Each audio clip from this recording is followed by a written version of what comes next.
Well, I was going to make a fire today, but it's almost 70 degrees out in the middle of the winter. So no fire for this little adventure. I don't know how long this is going to take me. There's my mutilated kayak, and there is my new project.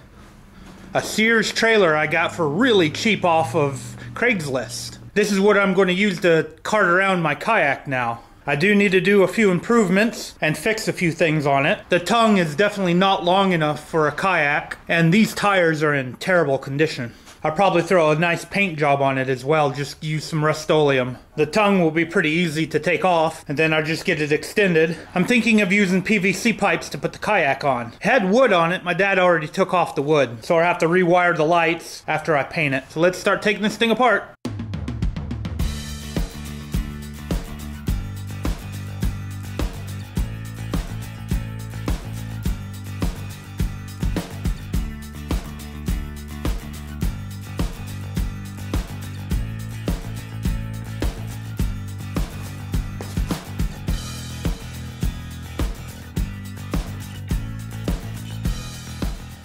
So I got the wheels off, I got the tongue off, and ready to sand and paint it a little bit.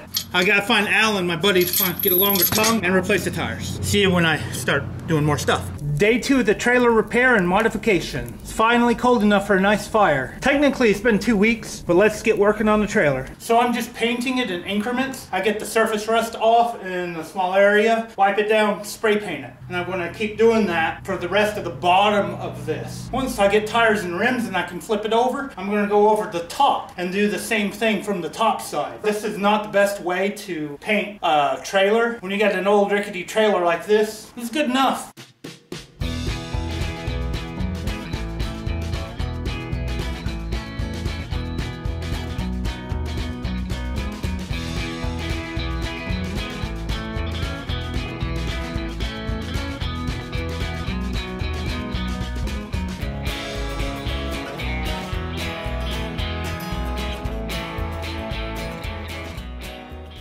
Here's something else I need to do before I put the tires back on it. Make sure there's enough grease in here. Because this is such an old trailer, one of the important things that needs to be done is the hubs need grease. So I'm going to do that right now. It's easy to get this cap off. You just get your screwdriver in there and pry it off side by side until the whole thing comes off. As you can see, the grease in this hub is pretty old and needs to be replaced. Yuck. I hate mixing new grease with old grease, but I'm just going to have to do it. When you're putting new grease in, you need to pack it in a little bit. My hands are going to get messy once I get enough on here.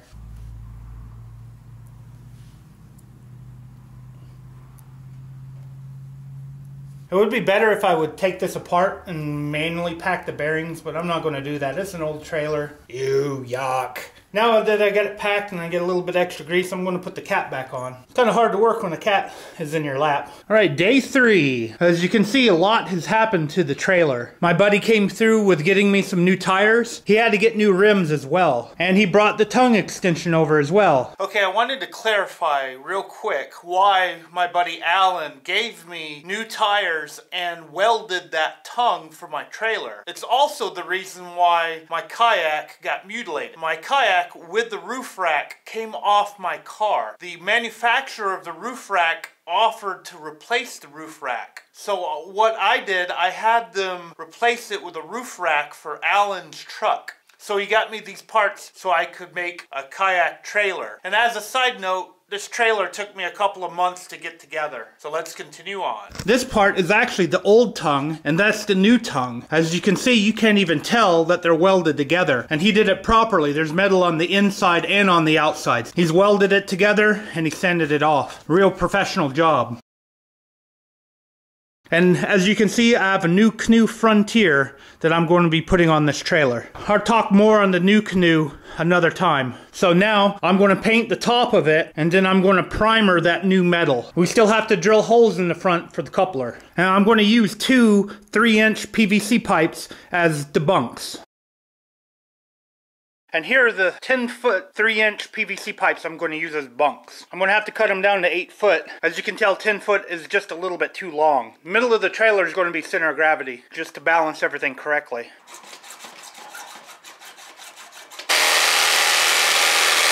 Now the pipes are cut down to 8 foot each. I'm going to have to measure and remeasure the trailer before I actually drill holes in it to make sure I'm center and that they're 10 inches apart. Ta-da! Now I can get a socket in there. Extension, socket. I wish I had a deep well. I couldn't find a deep well, so this is just going to make it a tad bit more hard. And just stick it in. Just stick it in. I have a little bolt. There we go. And now they're mounted. So I'm going to paint them up. And the next phase after painting the bunks is to wire the trailer with lights. And then put the end on it, and we're ready to hit the road. Okay, here are the bunks on the trailer. I painted them, and you can see where they've been scratched up because I put the new canoe onto the trailer and found at first that they weren't wide enough. So my measurement was off. So I re-drilled the holes and widened them, and now the new canoe fits on it okay. I may have to figure out a different solution for this in the future. So we've got the tongue on, and I got the wiring through it. The wiring's grounded on the trailer. I had to sand the bottom and then put the screw in for the ground. I've spot painted it here and there. I may come back and put plasti dip on the bunks. I got the new lights wired to it. In the state of Tennessee, I have to have reflectors on the trailer as well. So I got to put an orange reflector up front, a red one in the back, and 2 red ones in the very back. I'm also going to spray paint my web URL to the side. This panfish.net goes directly to my YouTube page. So if you want to tell any of your friends about my YouTube page, just tell them about panfish.net. And I think I'm going to end the video here once I get this spray painted on the side, because it's ready for the new canoe to go on it. I will do a separate video of the build for the new canoe, so please like and subscribe. To spray paint it, just have some newspaper, some stencils, and tape, and just spray it lightly. If you spray it heavy, it will drip everywhere.